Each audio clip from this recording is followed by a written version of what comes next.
You ready? You okay? Yes. Again, I apologize for the meals, although I had nothing to do with it. Nothing, not your fault. Not your fault. All right. Just to make sure that I give the right credit, I'm usually speaking tonight. I have my USO shirt on, so because Julie's tonight. So personally, before I tell you about Julie, just tell you that I've been a volunteer there since the beginning, since the center opened, which is 18 years now, 18 years, which has been great. So, and I love the job, and we had a lot of returns that weren't there in the beginning, but not so much now. So, anyway, Julie Milani is the center manager. I'm going to read this so I get it right. Okay. I mess her up. I know her from work. As an Air Force brat, born overseas and a 25-year Army spouse, Julie spent most of her life supporting our nation's military and their families. Having moved 11 times in 23 years, she would not trade the life experiences, travel opportunities, and friendships that she's gained, which have now been passed on to her 2 children, one who is currently serving. Julie holds a Bachelor of Science degree in Aviation Business Administration and has been employed by the USO North Carolina for 9 years, starting first at Fort Liberty Fayetteville in development, and now as center manager at the USO Charlotte Center at Charlotte Douglas Airport, where her responsibilities include day-to-day airport center operations, managing, if you can believe this, 265 volunteers. So you get 264 people and me. Imagine having That's like 360. Imagine having to manage that kind of group, and executing critical programs and services for the Piedmont region. Charlotte is her home for the last 7 years, but she's originally from Pennsylvania. She enjoys spending time with her family, reading, tennis, and palling around with her dog. And one personal note that I share with everybody I can share this with, she's a very special center manager because of the fact that she cares for her volunteers.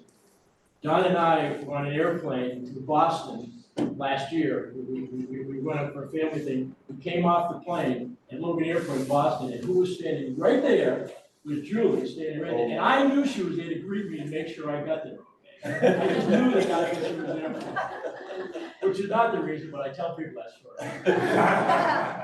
Some volunteers you have to just. We are well acquainted with that. With that, my friend, Julie Milani.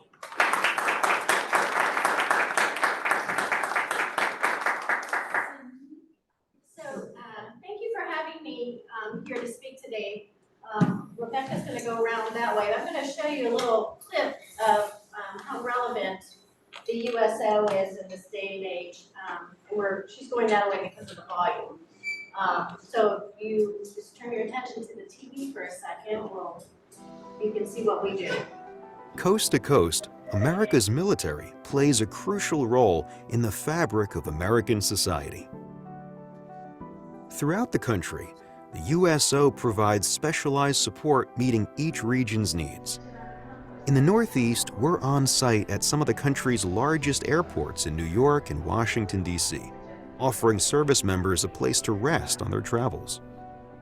We're there at Fort Drum, one of the U.S. installations with the highest deployment rate, creating connection to family and country.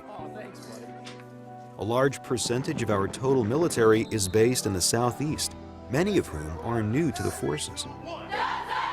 It's here we help young families learn what military life and community is all about.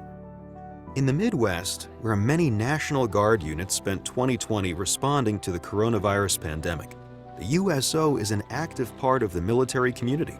We serve on bases with more than 25,000 service members and military families, as well as support smaller military communities and those living far from base.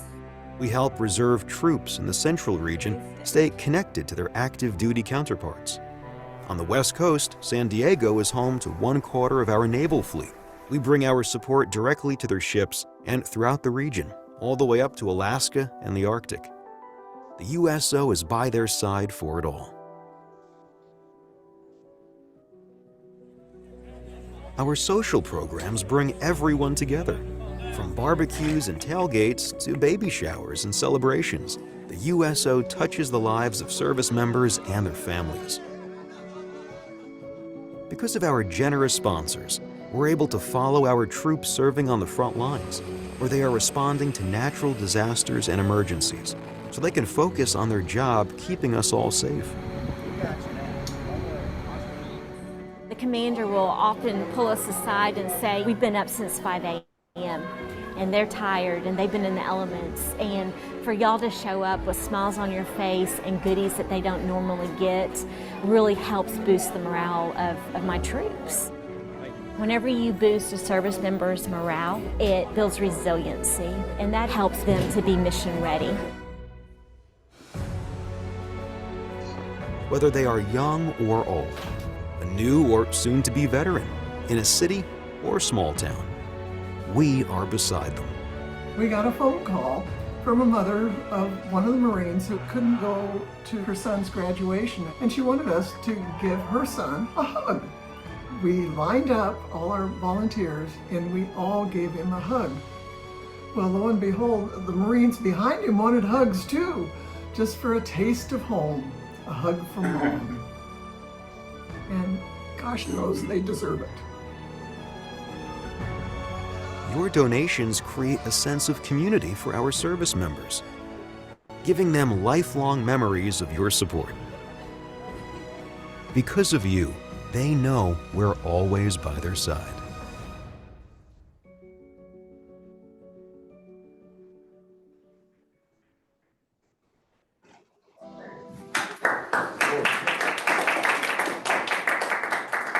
Yes, I'll come up here because Rebecca's gonna have the PowerPoint. That brought back a lot of memories.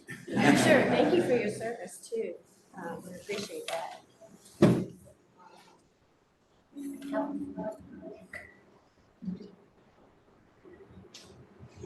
Really, I want you. Job.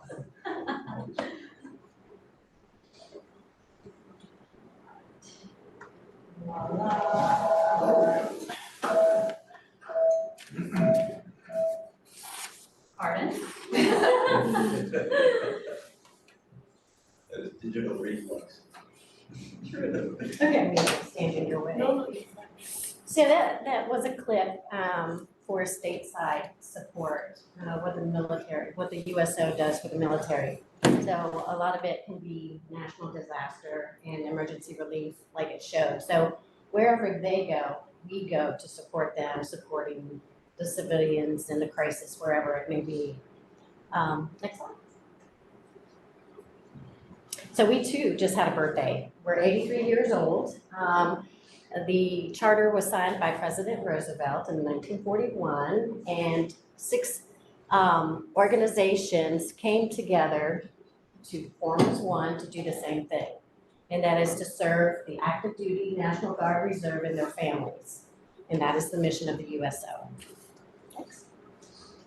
I know it's kind of small print here.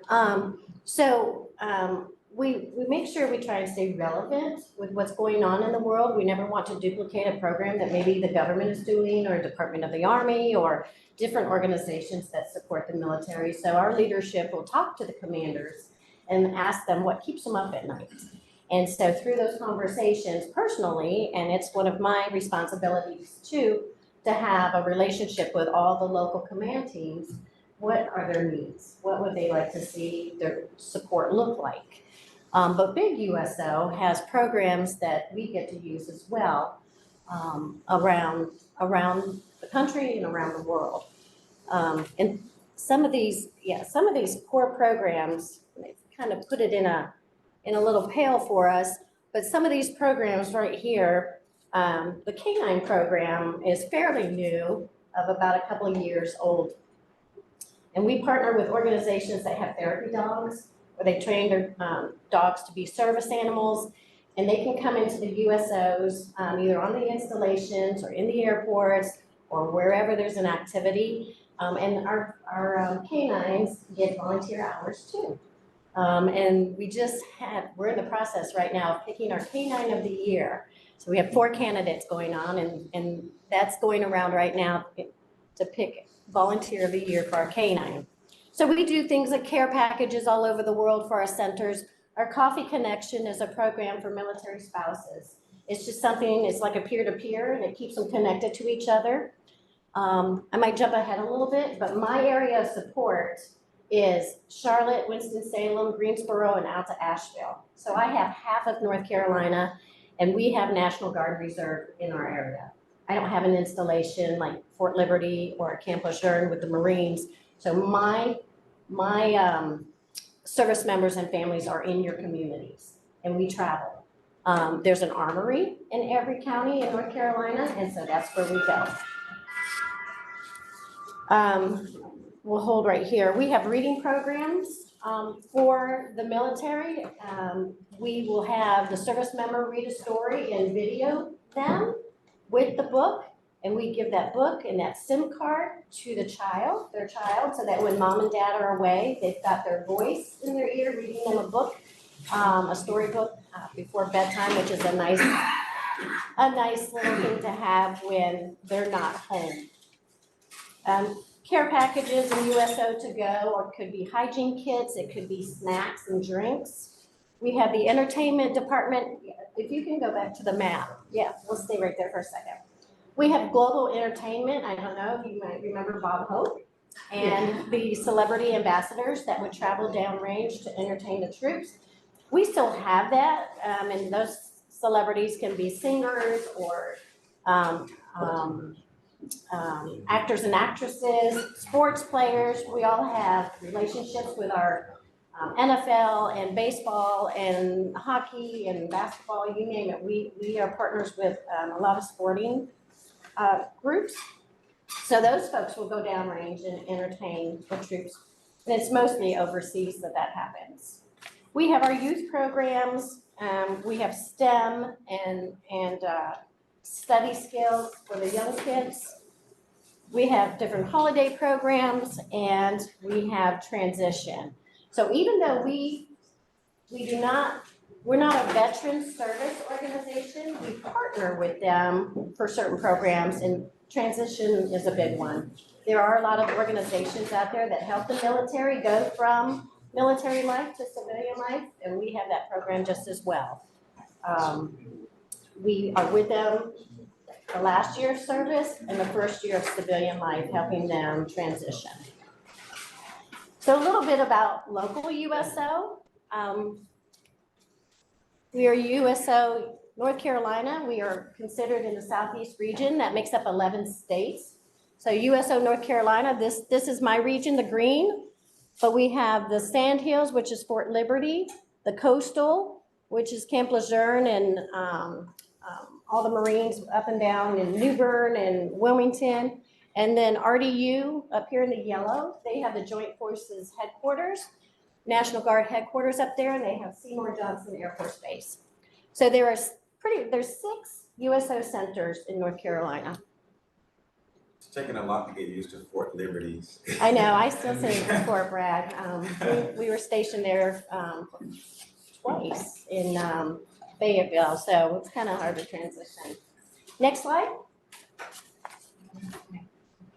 Next slide. So my center, my lounge is behind security. We're open 7 days a week, either 6 to 6 or 6 to 8 p.m. It's mostly ran by the 265 volunteers. David's a regular on Monday afternoons. We appreciate that. Some of our centers, Raleigh, they have overnight operations sometimes. And we too will stay open overnight if the airport has inclement weather and stranded passengers. We too will stay open for the military to have a place to stay. 12,000 service members, so about 350 to 450 service members and families come through our center every day. That's a lot. I had to double check a number when I had a staff meeting last week. I saw a day that we had 722 check-in. I even called USO at headquarters. I said, is this correct? And they said, yes. I've never seen in my 9 years a day with over 700. We had 6 days of well over 600, and we had 12 days over 500, so our numbers are creeping up. just as the airport touts how many passengers are traveling again. So like I said, I have National Guard and Reserve in my area to support, and where we go. Next slide. So we have 3 paid staff. Center supervisor is in the center pretty much every day during the week. We have a program manager that works remotely, and she stays on top of these core programs that we talked about, and she plans a minimum of 5 programs a month for our families in this area. So it could be local to Charlotte. It could be over in Asheville. We're traveling to Asheville at the end of this month. Over in Greensboro, we just signed on with a military veteran who owns a pickleball business. So we're taking military people, or it's a date night, I think, couples to go learn how to play pickleball. So we really find out what's fun in the community. And one caveat that's really important, I think, and this speaks to our donors, any program or service that we have is free to the military. They will never pay for anything that we offer. So that's why we are so grateful for our sponsorships, our partnerships, our individual donors that help us make that happen. So sadly, unfortunately, we still have fallen service members. There's conflict around the world. A true statistic is that 1% is protecting the other 99%. Only 1% is signed up to serve in the military. So we have an honor support team made up of our volunteers who will escort the fallen come through Charlotte, Gold Star families, whether they're starting their journey from Charlotte or they're coming home to Charlotte. And then our state office over in the Morrisville area, we have 12, they're called council members now, they just changed that name, but we have a board, an executive board over in this, of business people around North Carolina. So some airport centers, we're not the only airport in North Carolina that has a center. Raleigh and Fayetteville have them. And then on the basis of Camp Lejeune, we finally, so a statistic for North Carolina, we are #1 and #2 for USOs. We are the very first USO ever that opened up in Fayetteville, North Carolina, way back when? I don't remember the year, but we are the very first USO ever in North Carolina at Fort Bragg. And then we hold #2 as the oldest and longest operating USO was in Camp Lejeune in Jacksonville, North Carolina. 3 years ago, Camp Lejeune USO, Jacksonville USO had to close their doors. There was a sinkhole under the center. So it became structurally unsound. And as of last year, there was a ribbon cutting ceremony on Camp Lejeune for a new USO center. So we're very proud of that. That was a long time coming. We have the use of mobile units. So the USO has a mobile unit section where you may remember in the video, you saw an RV that we partnered with the NFL. And we just came from the Super Bowl out in Vegas. They had the USO experience out there. We have Sprinter vans, all of us have Sprinter vans, and we have gaming trailers. So gaming is very big in the military, and USO jumped on board with that because that's a way to keep our service members connected to each other. And the way that really was formed is when the suicide rate was really growing. And people were trying to figure out, how do we get the young service members out of their rooms, out of their dorms, and socializing? You know, what kind of activities does that age group, that demographic, what do they gravitate towards? So with gaming, you can do that around the world. And so USO got on board with that as well. So everybody has gaming on the go, and we have mobile units with gaming centers in them, gaming systems, the PS5s, the Xbox X's and S's. I'm old school, but I'm learning. Very big program. And we do different things like welcoming the troops home and sending them off. Holiday programs, we have programs for the service members. We do holiday parties and toy giveaways for the family members. Rack packs and care packs when the folks are deploying. We give them goodie bags, and then I've already talked about the fallen support. Next slide. So USO Charlotte. So these are our metrics for 2023.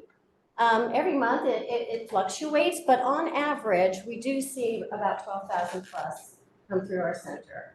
And like I said, that's a lot of folks. Our center used to be the old British Airways travel lounge. And so we assumed that. We have a family room, we have a gaming room, we have a snack bar area, a lounge area with recliners, and then a reading room. And we fill it up every day. So for programming, we logged about 20,000 service members and their families. We had 76 missions. I call them missions last year with Fallen coming through Charlotte. We worked 5 deployments and homecomings. So those were our numbers for last year. Next slide.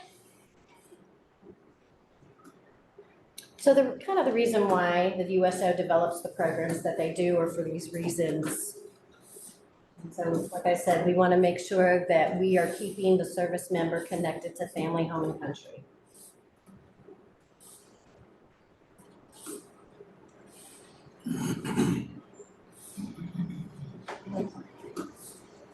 So I said we were part of the Southeast region, so I know they're still doing this for 2023, but you can see in 2022, just for our region, and now we've, just this year, USO has gone to 3 regions in the country.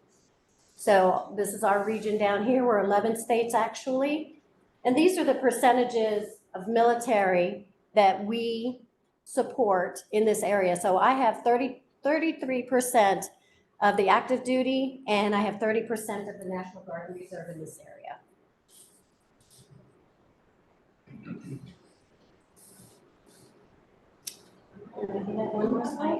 Do I have? Okay. No, okay. No, that could be it. So what I did tack on, actually, our center has a wish list, and when people travel, they're hungry. They're bored, they're hungry in between their flights. So we have a wish list of different things that would help stock the family room, the children's room, the gaming room. We accept books for our reading room library. But what would be most budget relating to us as a travel center are snacks and drinks.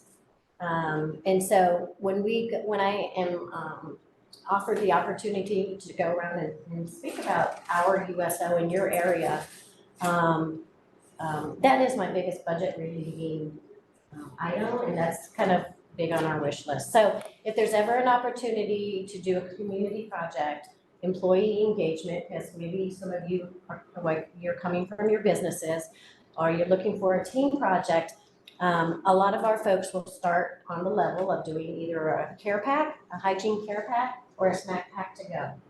And we'll use those things in our center, which are individually wrapped snacks, bottled water.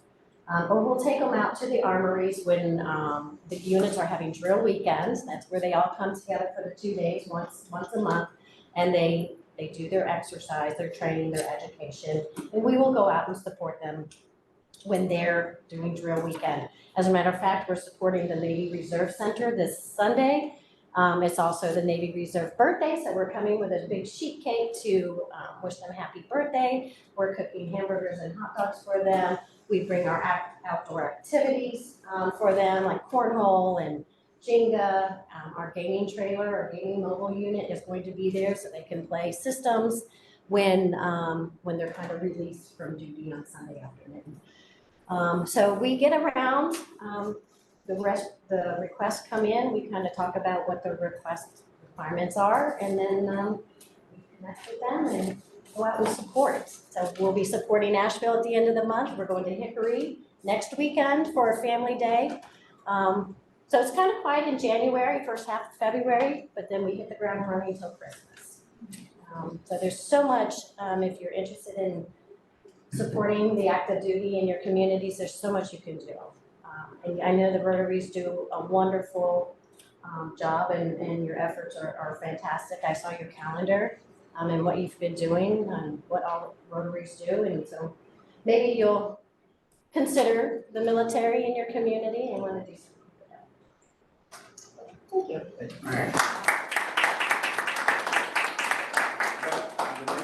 I'm sorry. Where does the funding come from for USO? So, USO, we have corporate alliance, of a department of, We're a nonprofit. we are a nonprofit, yes ma'am. So Big USO, has corporate alliance team and a development team, and then we're kind of the boots on the ground in our areas. So individual donors are very big. So it's between the individual donors, our community partners, our businesses around our communities. Sometimes we're not funded by the government. We do get grant money.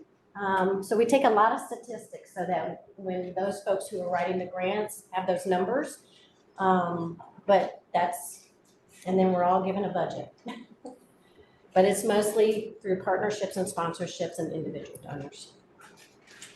The Maple Reserve that you were referring to, is that still on North Tryon Street?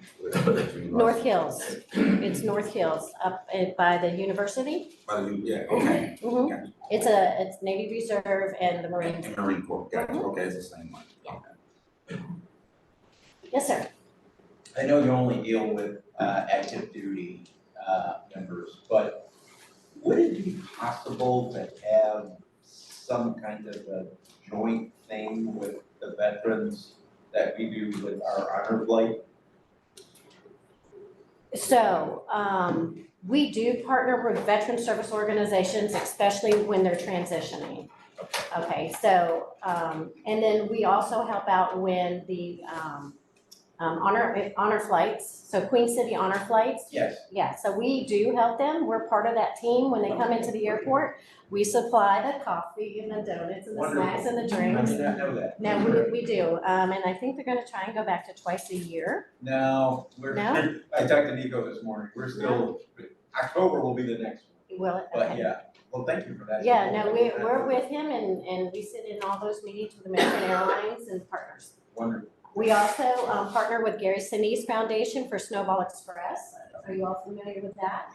Yeah, No. yes. His organization take children of the fallen up until they're age 18, and they're treated like VIPs, either a week in Disney World or a week in Dallas, Texas.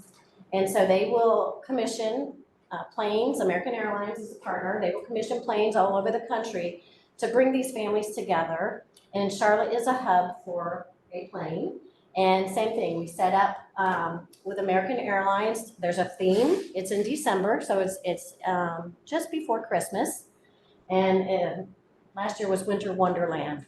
So they had characters there in costume, like from Frozen, snowball fights, DJ, Santa, Mrs. Claus. Airport partners came together and they had a hot chocolate bar with everything. They have a selfie station. All the flight crew dress up in character. They decorate the plane. They give them a water cannon salute as they take off the ramp. But we're there just as well. We give them stockings or ornaments that say USO and snacks. I mean, like I said, it's important. I mean, there's importance to food. You can get to anyone through their stomach. So anywhere we go, I mean, we travel with a kids corner. So kids crafts, outdoor activities and games. I have gaming on the go, and it's all snacks and drinks wherever I go. But we do the Snowball Express and the Queen City Honor flights with different organizations. So when we have ticket opportunity from sporting events, things like that, because the mission is to support the active duty National Guard and Reserve, that's our customer. However, when the veterans were active, we were serving them. So it's cyclical. We get them in the beginning at our MEPS station. Do you know what a MEPS station is? Military Entrance Processing Station.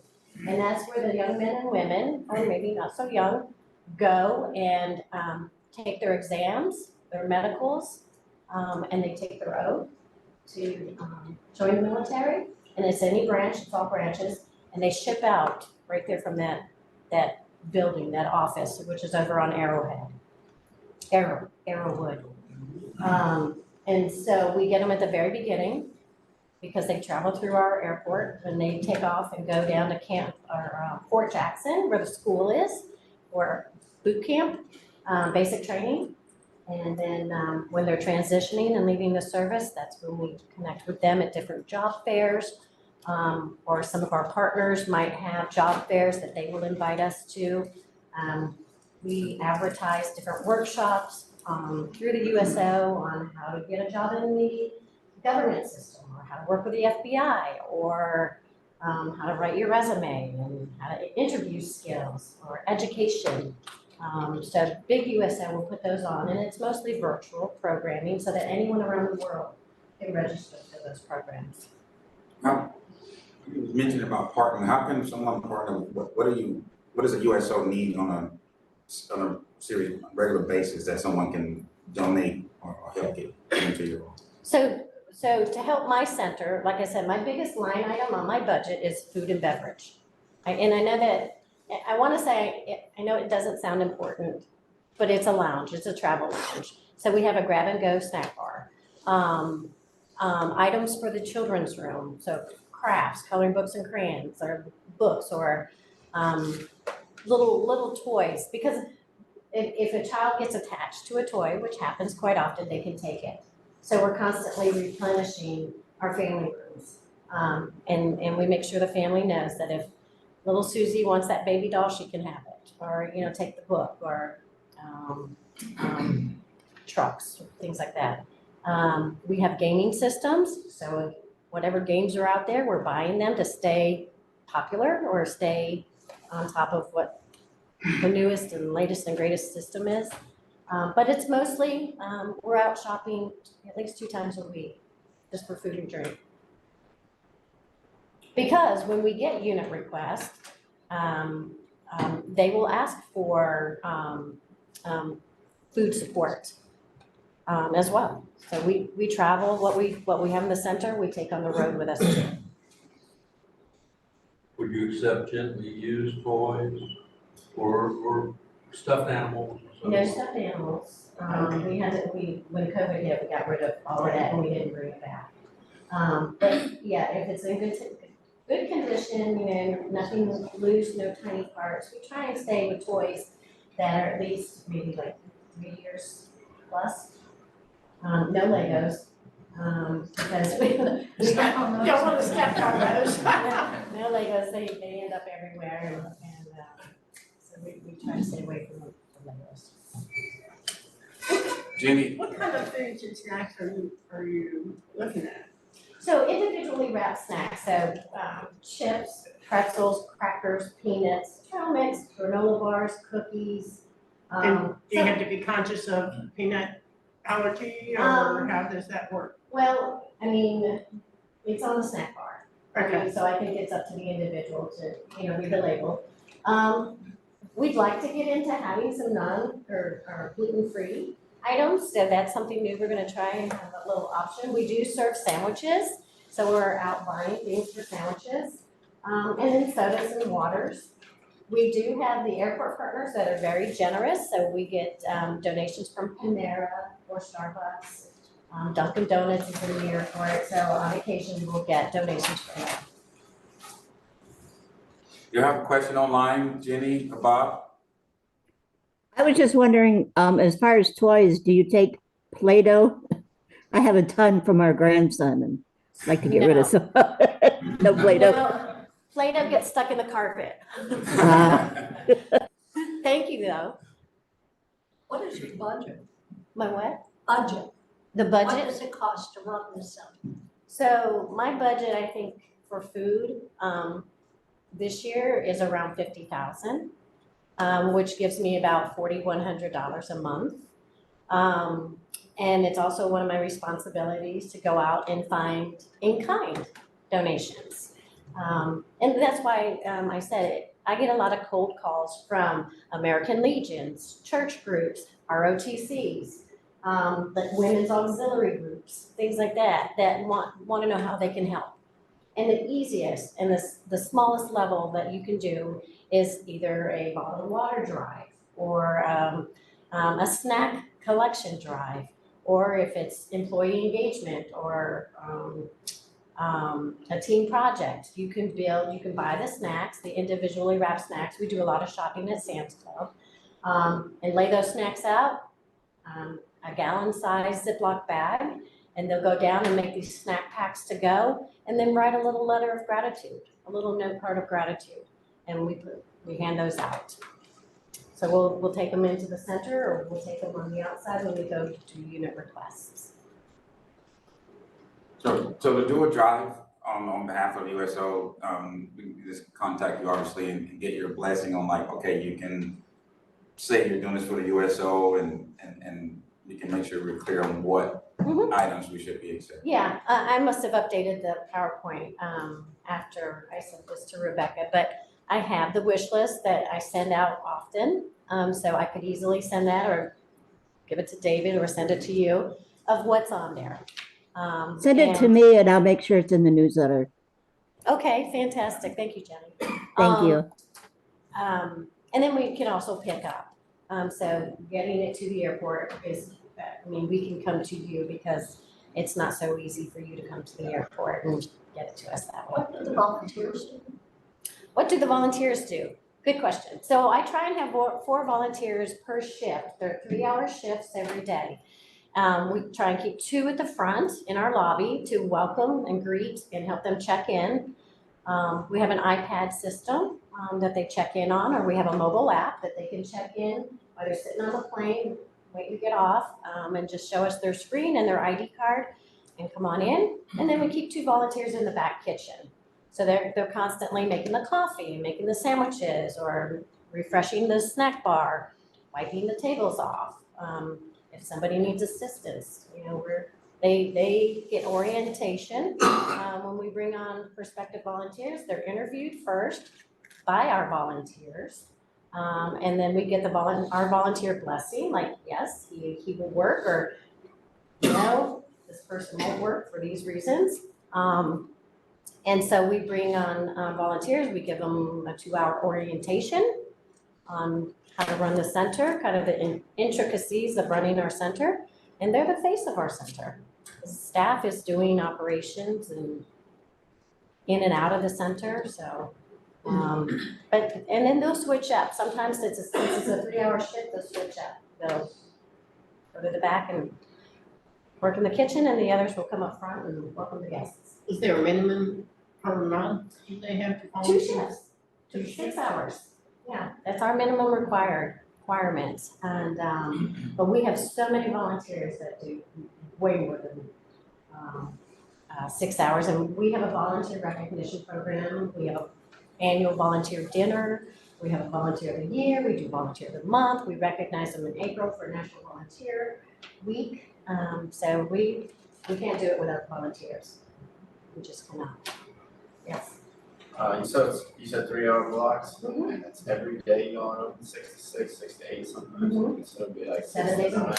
I could come in 6 to 8. The last shift is 6 to 8. Now, pre-COVID, we were 6 to 10.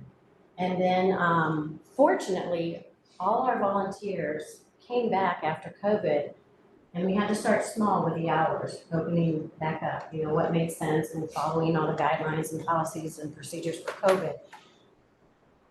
Somehow, some way, we just could not get back to our last shift of 8 to 10 p.m. And I'm still pushing it every time I have an opportunity to speak to our volunteers, so that's why we're only open till 8. We're pretty consistent with that hour, that 6 to 8 closing shift.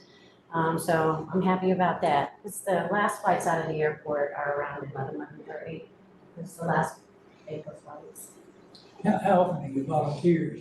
Are you volunteering for one period of time, or are you volunteering for every Tuesday, or So we have a calendar, it's online, our volunteer management system. Once they've gone through all the steps of onboarding, they get access to the calendar. It's the in-center calendar and it's the off-site calendar. So if I go somewhere and I need some help, I put those events on the off-site, so they've got 2 calendars they can look at and sign up for. And they can sign up as much as they want, but that's when they get access. what about parking access out there at the airport? Is there some provision for that? That's a nightmare. It's free. I mean, we don't pay for parking, so. Is it accessible? Being free is one thing, finding it is another. So we park over at the express deck where it used to be valet parking, it's now called express deck, so we have, Good parking. hang tags for the cars, we have, our badges, you have to scan to get in, but the airport gives us that for free. And when you volunteer, if it was Rotary or American Legion or someone's corporate business, are you able to wear your company or do you have to wear something that says USO? No. You can wear your company or organization? Yeah.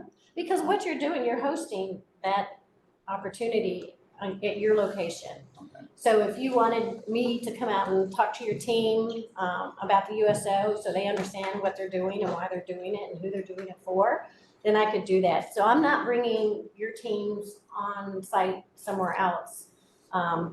We're coming to you per se. Okay. I mean, yeah, you would initiate everything and then we could come and be cheerleaders. Okay, so if we volunteered at, so I'm just being clear, if we volunteered at that USO location at the airport, we could wear Rotary paraphernalia inside there while we're helping? No. Okay, that's what I was wondering. No. If you choose to do a support project, like a pack party or something like that, you would do it at your business or do it as a Rotary in this room or something, and then we could come to you and talk about the USO to your group. But when you're in the USO Center, all of our volunteers have USO apparel and name tags and badging. To become a volunteer at the airport, it's probably a 6-week process. When we lose a group of volunteers for whatever reason, we wait till we have, we'll bring on a group of about 50 off of our prospective list. And some of those people have moved on. Some of those people, are like, great, finally, but it's a 1.5 year wait to get into our USO. Good and bad thing to have, but I have 265 volunteers. I can't really have more than that in order to give them their 6 hours a month. Minimum requirements. But to get badged for the airport, because we're behind security, there's a background check, there's training by them, and then our training. And Julie, I don't know if you remember, but you helped me get a volunteer from another Rotary club there who really wanted to serve. He ended up developing a health issue and can no longer volunteer. But I want to say there were a lot of people in front of this gentleman, and you made it happen because he had wanted to do this for a long time. Well, and I'm not opposed to bringing people to the top of the list.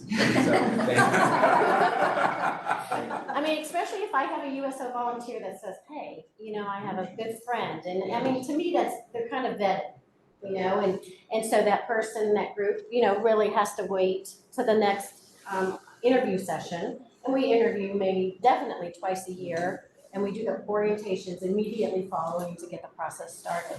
But like I said, on average, folks can be on the list 1.5 to 2 years. Do you have a question, Bob? Okay. Awesome. Thank you. Okay.